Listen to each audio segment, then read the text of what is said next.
Boo, boo, boo, boo, boo, boo, boo. There's some technical difficulties, you know what I'm saying? But this is episode 31, TJ, am I right? Mean 31. Episode 31. You're right, dog. Episode 31, Jesus, man. make sure you're right. I'm KG, that's TG, and this What's is up? What's up? F.O.E FC, man. How you feeling, TG? I'm feeling good, dog. I'm feeling good. Besides for the technical problems, you know what I'm saying? We're Oh, always gonna have technical problems, but we keep going, yes, and sir. this is episode number 31, bro. Let's dive straight in. It's an interesting one. Um like I was saying earlier, dog, Christmas is around the corner.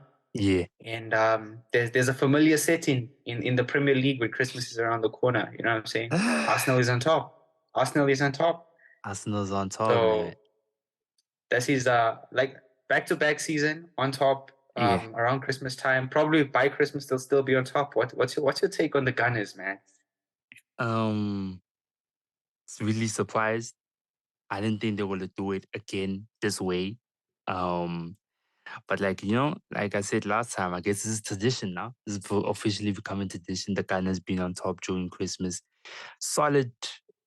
I want to say they got the job done against Wolves. They haven't been playing their best compared to last season. I don't think they're playing their best, honestly, but they're just getting the Yeah, results and getting the job done. And this is becoming tradition, man. Ghana's on top. I hate saying that. I hate Gu- saying Ghana's on top. Gunners on top. Gunners on top, man. And the thing is, like, what I think about Arsenal is like you said, they're not playing the best football, right? But Yeah. they're managing to grind out results, and that I think that's what's important. That's something they struggled with at the end of last season to actually grind out those Mm, results. yeah. And doing it now, I don't know. Maybe they have it in them. Maybe they have it in them. Hey man, look, they came with a point to prove, and the fact they're not playing their best football and they're on top is it's winners mentality, similar to Liverpool. Don't know how are they in the top four. I don't know how they're doing it because they playing McAllister as a CDM, but they just have the winning. The squad is good, but yeah, I just thought they were gonna drown, but they just managing to do the most. Liverpool, so shout out Liverpool, another team. Look, I'm a United fan. If you listen to this is painful doing this. Complimenting other teams on their performances. I'm trying to leave my You can hear bias the aside, sorrow in his voice. but I just said Arsenal and I came to Liverpool and now we're going to jump into the next one, Man City and Spurs. How you felt about that result, Mm, man? Becoming my favorite fixtures. When I see those two teams, I become happy. yeah, I become happy, man. yeah, yeah. No, 100%. And I honestly think that was one of the best games this season. Entertaining. It had everything. You know what I'm saying? It had everything. Like when I think about a game that's like great, Yeah. I always think about like a controversial refereeing decision. You know what I'm saying? Mm, And that game had everything. Like it had whatever you're looking for. It had it. It was like a soap opera. It was like one of those soapies, dog. They did their thing. It yeah, was an awesome game to watch. It was an awesome game to watch, and Spurs did Arsenal a favor. You know. big favor. Look, man, like you said, it was like a Tyler Perry movie. Uh, it was like WWE wrestling. It's just like no one fought, but like, hey man, that last decision he made, insanity. Spurs, I have to respect them. This coach, man, he's like, hey, we playing our way.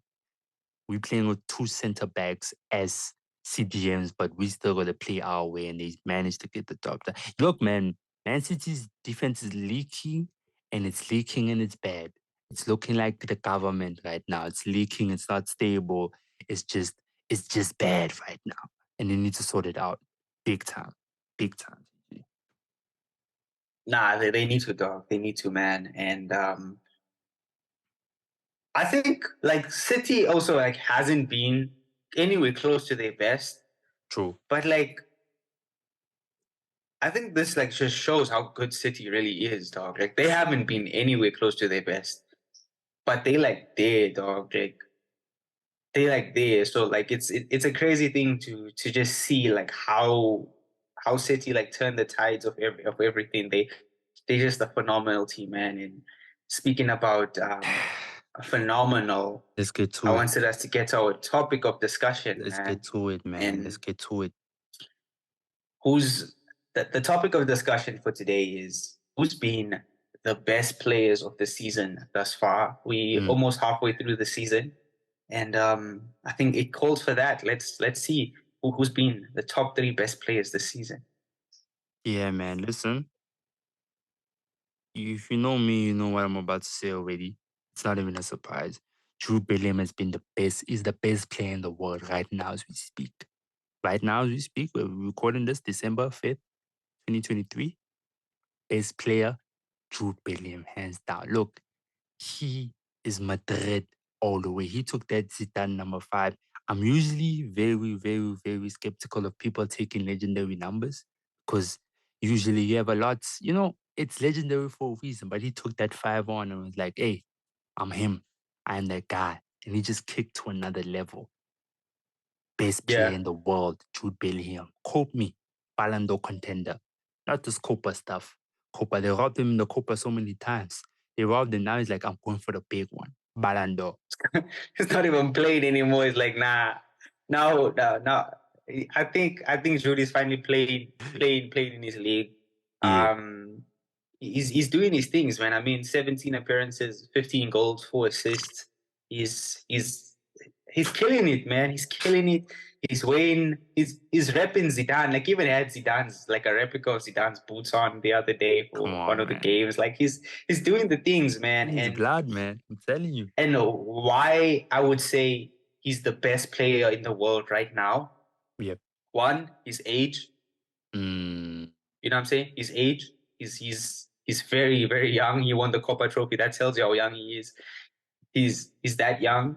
yep. He he went to Real Madrid and he's performing like a legend already. You know what I'm saying? Like we've seen big players go to Real Madrid and fumble. Hazard is like a recent example of that.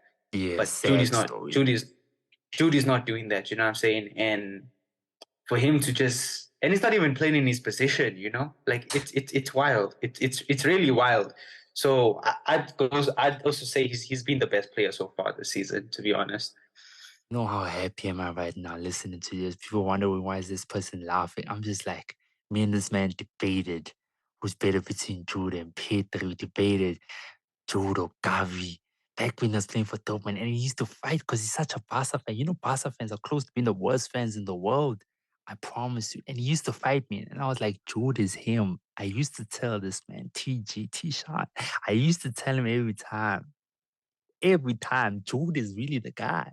And this season, him giving him his flowers, I'm getting emotional.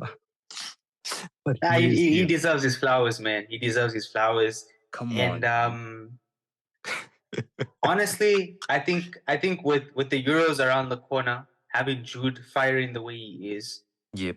we can jump straight into the next player, dog, who I think has been exceptional as well. Harry Kane. Yeah. Yeah. Harry Kane's Me, been exceptional. to the people, this is an individual list, right? But me and Tishan have similar players in common, right? We were just saying they were like, Yeah. yo, who's been the best players? And like, it's been Jude and it's been Harry Kane. He's going for, he's breaking these Bundesliga records. He's just waking up every day and he's like, I want to collect match balls every day. I want to compete with Lewandowski and Muller's record. He wants to leave a stain. And I know we're talking about King right now, but Bayern is just a ticking time bomb going back to that legendary Bayern field that they used to have, that Yeah. problematic field. They just super close. Because getting the sniper man, this man's a machine. He's Assists, a machine. goals, unstoppable. Ballon d'Or contender fighting too. Sadly. Sadly. He's fighting I for don't, that. I don't know. I don't know why you're saying sadly, dog. I think if there's anyone who deserves this shine, it's him. I Yeah. think he's spent so long scoring so much goals, being such a good player. Like you don't get strikers like him. He's a playmaker. He can score goals. He can assist. He does everything, and he's an out and out number 9. It's wild to watch him play, and for him to be playing the way he's playing is insane, dog. I mean, 22 goals, 7 assists so far this season. Come on, come The on. reason why it's sad for me, bro, because you know which team I support. Like, you know, I support this team right here. I'm showing my Manchester United t-shirt. He's supposed to be at Manchester, Old Trafford right now is just be cold weather in December, like going to match day, thinking about